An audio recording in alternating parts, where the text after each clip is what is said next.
I got incarcerated in 2013. Initially, I was in county jail for 2.5 years. So I was fighting my case, which means that I was trying to get either a good type of defense going for a potential trial run, cleaning the bathtub, the sink, and then I'm going to the toilet last. As I'm cleaning the toilet, mind you, my mom's over my shoulder this whole time.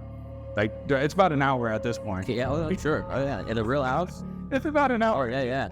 Yeah. So she's like, you did such a good job on that bathtub. I turn around and snap. Felt like the biggest piece of scum because her whole face dropped, her body dropped, her shoulders drooped, and she just said, I'm sorry, Nathan, I'm just not used to seeing you like this. And it's a huge privilege. It's one of my huge motivating factors to stay doing good in here. Aside from, all of the rehabilitative stuff, it's like, man, I got to keep getting my family visits. Family visits, that's incredible. I had no idea that was like the real thing. Oh, yeah. Yeah, for sure. Has it always, since you've been down? No, so I got incarcerated in 2013. Initially, I was in county jail for 2.5 years. So I was fighting my case, which means that I was trying to get either a good type of defense going for a potential trial run, or I was trying to get something good to be like a good type of plea deal to where it's like, okay, maybe not life, but X amount of years, 20, 30 years, whatever, because of my role in the crime was drastic. I didn't actually murder my victim in the crime, but I was the driver of the vehicle to my co-defendant that did murder my victim. So essentially, I take that responsibility that another human being is dead because of my direct action. That's tough, though. It's hard. Sometimes you didn't pull the trigger? I didn't pull the trigger. No, I was the driver. But in California, is there some sort of law like you're culpable because you were the driver? Is there some terminology? Yes, this, in my case, falls under a massive gray area, so to speak, where because I wasn't the killer, I am eligible for some kind of relief from the law only if the law specifically states I was not a major participant or I didn't act with willful and deliberate indifference to human life, which essentially I did because, my crime was gang related. I wasn't in a gang at the time, but, I was hanging around and associating with gang members. It was the lifestyle that I was entrenched in for many years. So it was a lot of motivating factors to me committing the crime. One being I wanted acceptance from that gang. Whether to be a gang member or not, I still wasn't at that point in my life. But I did want that gang to accept me. So what I did on behalf of the gang was load up the vehicle with a couple of the other gang members as well as myself. And we proceeded to find a victim, chase him down, and essentially murder him in cold blood.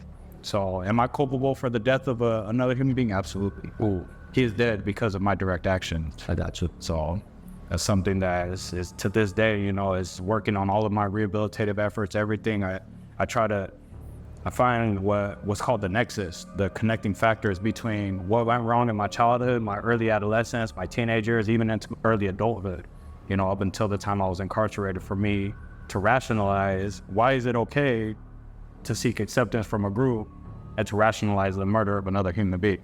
And what makes that okay? So a lot of my rehabilitative efforts focus around trying to find that nexus, which I've done some soul searching, sure, some inner child recognition on that behalf, for sure. In time, man. What was your first crime? What age? My first crime was when I was about 12 years old. I was in 7th grade, and I was a small kid, so I wasn't really very big in stature, and there happened to be 2 other schoolyard bullies, so to speak, right? I was getting picked on a lot until I fought one of them. Cool. So we ended up getting into a fist fight, got suspended, in-school suspension, all that stuff, probation, all the whole nine, yep. Right? Because it was a pretty big fight. Well, anyway, the fight didn't end there. So it happened that this particular bully had a friend.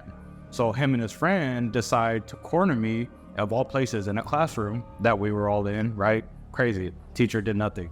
Cornered me in the classroom, pushed me down, and then just proceeded to start slapping and punching me in the face, like as I'm on the ground, right? Cool. So the first major thing that I did was try to defend myself. I tried to push them off. Unfortunately, they're both a lot bigger than I was. Again, I was small in stature. So I reached up for the first thing I could grab, which was a lead pencil, and I just swung it. And I ended up sticking it in his arm, breaking off the tip, and then it turned into like a whole big old, like, assault, battery, the whole thing, right? 12 years old. So I'm in the classroom, I'm going through this whole thing. Like the teacher is literally, I don't know what she was doing at the time. To this day, I still don't know. But I was the one that kind of got the ass end of the stick, right? I got the brunt of it because they were Caucasian, I was not. And at the time, you know, racial divide was, you know, it's still, to this day, it's still, it's a real thing. So in the eyes of the law, it's like I'm the aggressor. And because I was the aggressor of the initial fight, it came back that I was the aggressor of this follow-up incident. So that was my first real major run-in with the law, 6 months probation. Were your parents shocked? Yes and no. So as I had mentioned earlier on the panel, I was raised with both of my parents. My dad, old school, first generation Filipino-American, born in the States. My grandparents born in the Philippines. My mom, white, so I'm half Filipino, half white. My dad had real, not only old school, but old school Filipino values. To where it's like, if you start a fight, finish it. If you have an issue and you do fight, shake hands with the individual you fight. So violence was not a foreign concept to me. Yeah. Right? And for this to go on to the way that it did, my dad was not shocked. He was upset, my mom was upset, but they were not shocked because essentially from an early child, these were the values instilled in me. I remember times I would get into it with the kid at school, my dad would find out about it, drag me by the hair, by the head, by the neck, by the arm to the kid's house and make me fight in his backyard. So, you know what I mean? As a small child, these were the values that kind of like I grew up in. And these are the reasons that even though I had those parental figures, and essentially looking back, those values were beneficial in a way. They taught you respect for others, of course, and things like that. But they were also, the way that they were instilled, and the way that they were enacted is not beneficial. You can't just go and be like, hey, I don't like you, let's go fight. You know what I mean? It's not the result to.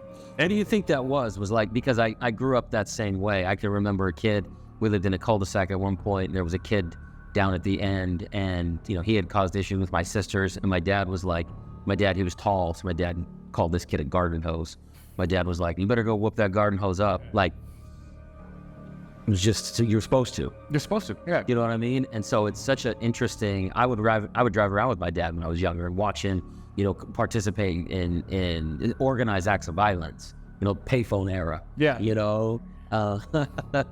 But like, it's even now, you know, as a dad myself, the part that I love about it is that 2 years ago when my boys playing lacrosse and all the dad coaches, you know, have all their testosterone, I've been in it. I've been in it. Like, oh yeah, you've never swung on anybody. So I'm in the middle of it. My wife has no, you're not going to do nothing, bro. Like, stop it. Like, your Twitter fingers aren't going to work in this situation.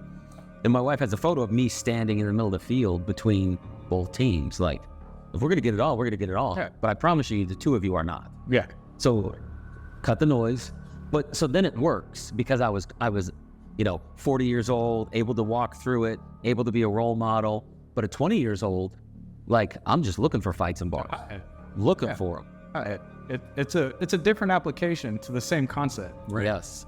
The 20-year-old application, and I was 22 at the time I committed my crime, so I'm very well versed in the 20-year-old application. Yeah. Was violence, manipulation, scare tactics, violence. That's it. That was what was enacted immediately without hesitation. It was second nature. Yeah. Right? Now I'm be 34 in a couple weeks, and the 34-year-old me, the application is, hold on, there's a way to resolve it. There's a way to resolve it. And 9 times out of 10, there's that one time that unfortunately it can escalate to that point. And at that point is when you have to really swallow your pride and ego, walk away. And here it's hard.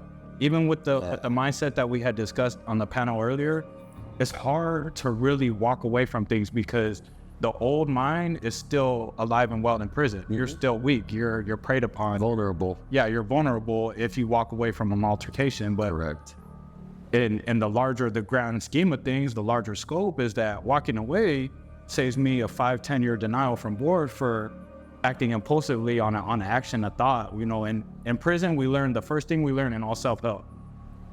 It's called OCP. Have you ever heard of it? I have. Tell the world. Obsession, compulsion, and progression. Mm-hmm. These are the 3 things that will always lead you to good or bad. Mm-hmm. So again, it's all about perspective, and it's all about the way that you enact it, and it's all about the time frame of your life and where you are mentally, emotionally. My obsession, compulsion, and progression at 20 years old was, this dude disrespected me. Yeah. I'm gonna get this dude, shoot, fight, stab, kill this dude. That was my obsession, compulsion, and progression at that age. My OCP now, my obsession, compulsion, and progression now is, this dude disrespected me. Is it really that serious?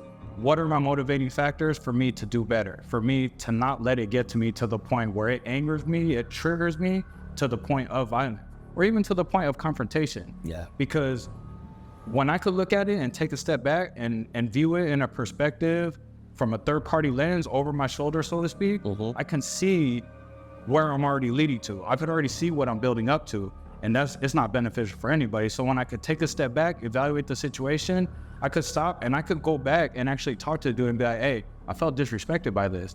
And 9 times out of 10, as I mentioned, people are receptive to it. Yeah. It's wild how receptive people are to communication. Yeah. When you think that the only thing that will actually get through to them is violence. Is violence. Yep. Yeah. It's wild. People are, they're a complex species.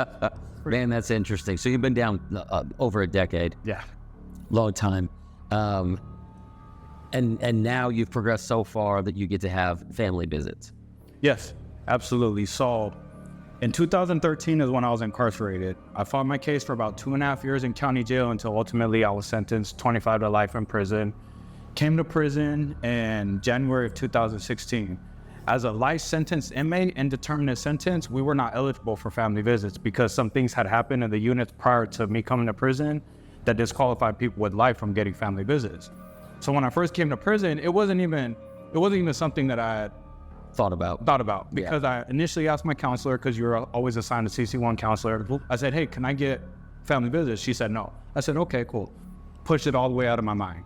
Well, I started my time on a level 4 because back then, anybody with the life sentence, murder, violent crime, you start off on maximum security. That's yep. Which now they override, which is a whole different beast because level 4 gives you that structure to maintain yourself throughout your prison term, which a lot of people don't have. Yeah. But I started on a level 4. I did about a year there, and I got an override for doing clean time, for programming, staying out of trouble, you know what I mean? And essentially doing what I was supposed to do as an upstanding member of my prison community. Got to a level 3 towards in the beginning of 2017. Okay. I'm programming on a level 3, starting up all kinds of programs. I became a mentor in the YLP program, developed my own curriculum, got recognition nationally for it. You know, I did a lot of good things, met some very influential, awesome people, Scott Budnick, Comment. It was a great time all around. 2017 was a great year for me. Good.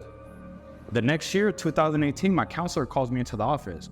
And granted, this is in the midst of, he's my supervisor throughout the entire YLP program. So I'm thinking, okay, he wants to kind of shift it. He wants me to develop a new type of curriculum, wants me to do some kind of public speaking engagement because I was doing all of the above at the time. Okay. And he tells me, he says, hey, you're eligible for family visits now.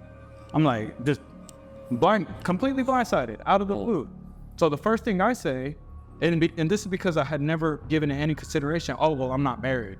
He said, oh, that doesn't matter. You could get it with your mom, dad, brother, sister, and your kids' immediate family. I don't have any children, but you know what I mean? Yeah, if you did. Your whole immediate family. And I'm thinking like, put them all on the list. So this was the beginning of 2018. By the end of the year, they were all approved. I was approved. All the red tape had been cleared. And by October 2018, I had my very first family visit. It was my mom, my sister, who was about 6 or 7 at the time, and my brother, who was about 16 at the time. So at this point, I'm incarcerated 5 years, right? And this is 5 years of 3 years, 23-1 lockdown, a year change of level 4, isolation, whole trips, everything. Because I was kind of a nuisance at the beginning of, you know what I mean? You're kind of a nuisance. So to say I was institutionalized, yeah, that, bro. That's an understatement. And then you just open the gates and let you go for 2 nights? Yes. With your family, unrestricted, unmonitored, unsupervised, aside from the counts throughout the course of the night to check in at 12 a.m., 3 a.m., and 5 a.m., unsupervised. You're living in a house with your family. So after 5 years of being on some of the worst yards, worst places, I'm now in a home with my mom, brother, and sister, and we're cooking hamburgers, and we're watching movies on the big screen, and we're sitting on the couch together, and I'm putting a real sheet on a real queen size mattress. I'm like, what the fuck? Excuse me. I'm like, what the fuck is this? Yeah.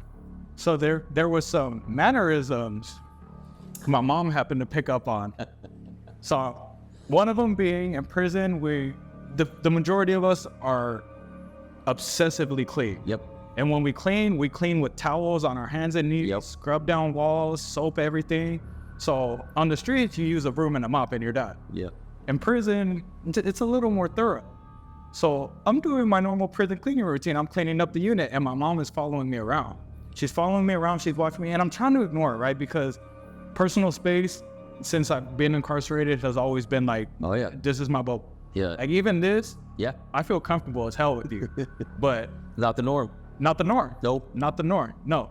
So she's following me. The last thing I always clean, because I always do, well, in the cell, I do the floor, the bunks, and then the bathroom. Yep. Always. Yep. So this one, I did the rooms, the kitchen, and then I was going to do the bathroom lab.